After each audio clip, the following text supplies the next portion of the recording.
In fact, not just myself, but any of those people before us who had searched for Albert, if they had known how to see, they would have known how to find Albert. Because Watson and Rayner told us.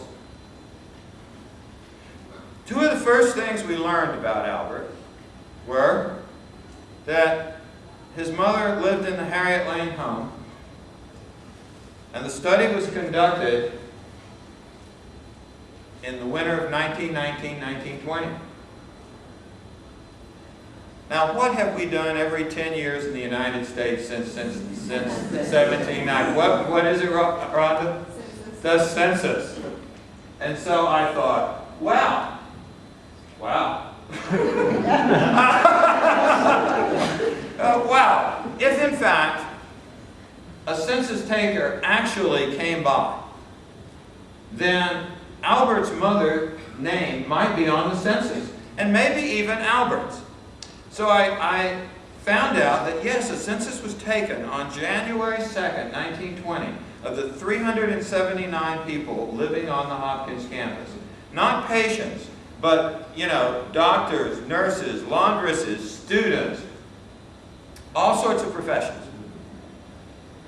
But I didn't have time to peruse it. I was getting ready to go to Germany to spend a year on factor analytic studies with my colleague, Dr. Till Pfeiffer. That's, for those of you who speak German, that's Pfeiffer, not to be confused with Pfeffer. That's a joke that, had I been speaking Spanish, I think more people would have picked up on, but that's okay. Did anybody pick up on that joke in here? Would you please put up your hand? Hi, good. Pretty good, wasn't it? Just unfortunately, most people missed it. Pfeffer is pepper. So anyway, that was the joke. But apart from that, so I stuck that away in my records, and I went to the PH in Karlsruhe to do research. And I assumed that for a year, no more progress would be made in the search for Albert. But like many things in this search, I found out that I was wrong. The path to Albert would not be opened by going to an American archives.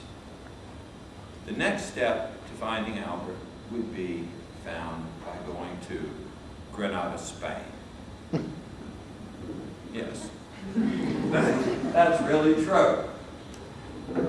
In a refreshment line in Granada, Spain, at the European Congress of Psychology, I met my future co-author, Dr. Sharman Levinson of the University of Angers. And while we were waiting for free beer and Andalusian delicacies, well, they give you free beer in Europe at conferences. That's a natural thing to do. And anyway, while we were waiting for free beer and Andalusian delicacies, we got into, you're ready for some free beer, aren't you? Yes, I can tell, yeah. Anyway, I should get serious and go on with this talk, don't you think? Instead of just getting sidetracked, Dr. All right. Anyway, we started talking about our research interest, and we talked, we found that, gosh, you know, we have an interest in Watson. So, I said, okay, well, I'll send you a CD with some hard-to-find documents that my students have, in fact, recorded. So I sent Sharman a CD with a lot of Watsonian documents. And probably no more than a week later, I received a message back from a very excited Sharman. The census had caught her attention. And on the census, there were 3 women listed as foster mothers.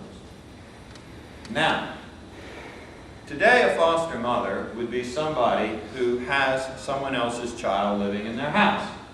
But these women could not be foster mothers because where were they living? On the Hopkins campus. Now, in a more generic sense, a foster mother is someone who provides maternal care for someone else's child.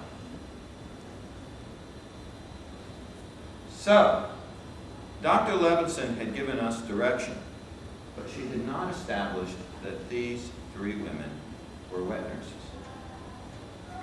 So, When I came back to the United States, my students and I set out to determine if these three women, Pearl Barger, Ethel Carter, and Arvilla Marie, were lactating in the winter of 1919-1920.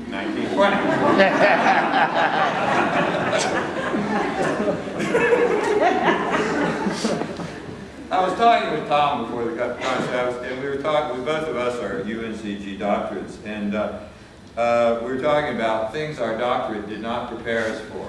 One of the things that my doctorate did not prepare me for was hunting down women who were lactating in 1920. There was absolutely nothing I learned about that gave me any hint about what to do. Now, our interest was mainly caught by Pearl Barger because, if you recall, Watson had said Albert B was the baby's name. So we decided that we should focus on Pearl, and we did. We spent hundreds of hours going through birth records, genealogical surveys, too many trips to remember between Baltimore and Annapolis. We found a birth of records from Hopkins, and we were not able to establish Pearl's maternity. She may be a mother, have been a mother, but if she was a mother, she was not assisted by Hopkins personnel. So we turned our attention to Ethel Carter. Ethel Carter could have been a wet nurse. She gave birth in August 1919, so at the time of the study, she was probably lactating and could have been a wet nurse.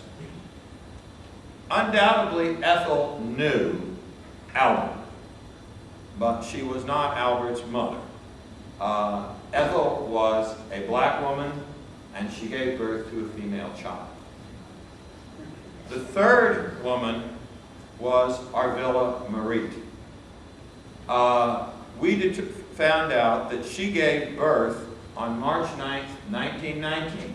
Now you remember our range was the 2nd to the 16th. So this was pretty exciting. Also, we could tell from the census that she was Caucasian. I searched further and discovered that at the time of the child was born, she did not name the child, but the child was a male, simply listed as Baby Marie. We searched for probably, I guess, 3 or 4 weeks without any effect. Arvilla Marie, like Pearl and Albert, had just simply disappeared. And I asked a friend of mine in history, I said, do people just disappear? And he said, of course, all the time. Well, I didn't want him to say that. You know, but, after that, our friendship has never been the same. I mean, when a friend lie to you and say, oh no, people never disappear, right? You know, even though they do. Well, once again, the answer was in front of us all along. I looked at a birth record, and I looked at many, many birth records, and I noticed something unusual about the birth record for Arvilla Marie. And that is that somebody 90 years before had put the maiden name, Irons, in parentheses. Now today that would be a typical thing to find on a birth record, but the birth records in 1920, for some reason, did not usually include the mother's maiden name. So I asked myself, why did this person do this back in 1920? Now I don't know, but it was odd. So I asked one of my most trusted research assistants, Kristen Geisinger, who I wish was here today, to hunt for Arvilla Irons. She wasn't really upset, but she had insomnia. And at 3:30 one morning, she got up. And she put the name Arvilla Irons into her computer.